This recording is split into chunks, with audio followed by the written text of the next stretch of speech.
Hi, my name is Skylar Speciali, I'm Kyle Wellman. And I'm Jimmy Cantor. and this is our presentation on FPLC from the MGH Protein Purification Lab.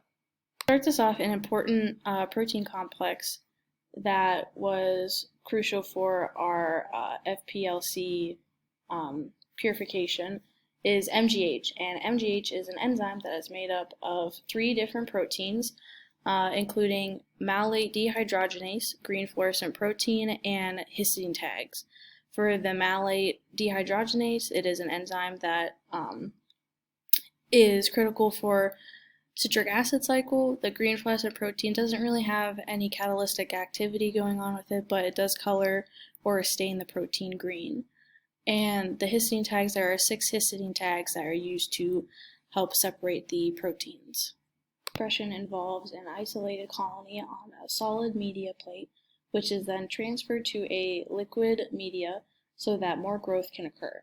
An optical density of 600 is used to uninduce the culture, and MGH is implemented to induce the culture with the plasmid falling, putting the sample on ice. These lower the temperatures that help prevent the formation of inclusive bodies, and then IPTG is introduced to begin the bacteria for expressing the protein. All right, in order to prepare and make the cleared lysate, we had to first add lysozyme, which is an enzyme that would cause the cell walls to become weakened. And then we did a sonication to break open the cells, and this was via the sound waves that it produces. And then finally we did a DTT lysis buffer to prevent the formation of disulfide linkages, and then a PMSF buffer, which inhibits the protease formation. This solution is further isolated by centrifugation to obtain the cleared lysate. All right, to begin the FPLC purification, a lysis buffer was comprised of 10 milliliters of cleared lysate, 10 millimolars of tris chloride at pH 8, and 0.1 millimolar of PMSF was used. This is prepared based on the favorability of the protein and their interaction in column chromatography. It is also important to note that this did not contain any NaCl or imidazole. Some obstacles that can impede on this process include the EDTA, which can bind to and inactivate this histidine tags. So having high salt concentrations contribute to protein binding in the column where we don't want it also. Also 2 buffers used, buffer A and buffer B. Buffer A was made up of 50 millimolars phosphate at pH 8, 300 millimolars of NaCl, 10 millimolars of imidazole, 0.1 millimolars of PMSF, and 1 millimolar of DTT. And this was a high sodium concentrate with low imidazole.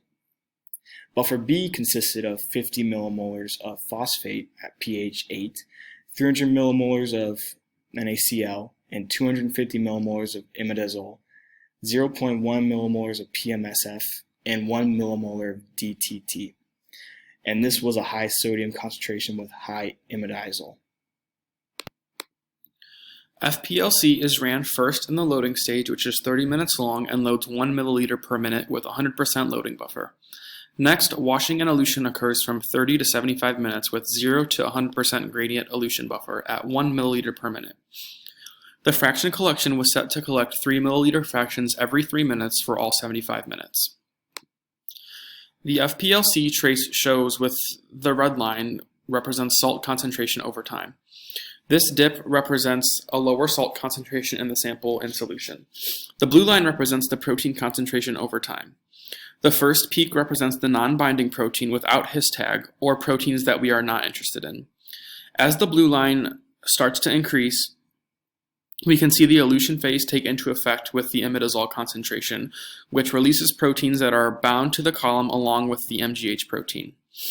Our peaks of interest from the graph, which are right here, show from 2 to 10 and 18 to 24. Our probable MGH fractions were most likely from 18 to 24. We would want to pool a large amount of fraction because FPLC does not specify where MGH is, it only tells us where protein is. Further analysis with SDS page will help narrow down a more specific location of MGH.